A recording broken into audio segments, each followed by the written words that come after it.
So this week I don't feel like I've really achieved anything, don't have a lot to show you. We had a new tube bender arrived, so we're going to make a aluminium roof rack and bars to go at the front and over the top of the truck. All in aluminium because we want to keep the weight nice and keep the weight low. The owner's keen to stay under 7.5 tonne. That's why we're also making the aluminium side lockers, which you can see the parts of it there.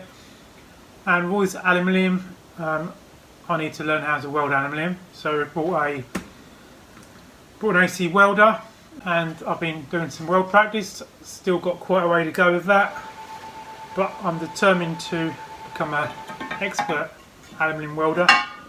There's quite a few jobs on Matilda I want to do. Some of the lockers I want to replace with aluminium because mainly, certainly the rear lockers on the bath, they're not waterproof and they are really heavy. So I'm going to replace them. Also, there's a lot of wasted space on those lockers. You can make them much bigger.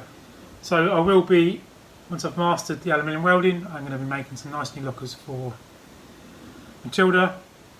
And also planning to make an aluminium cassette for my toilet because the Dometic cassettes are rubbish, they break.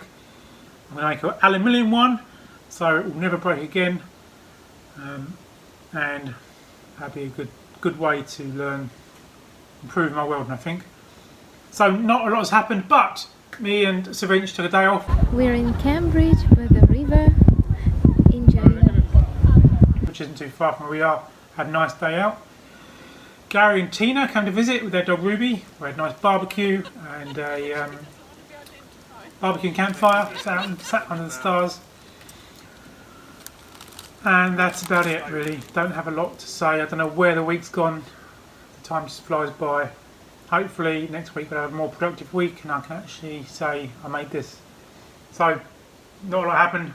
Thanks for watching though. Like and subscribe and keep following to see this little mini man truck get built and maybe some more trucks. Certainly some upgrades on Matilda. Thanks for watching and see you next week.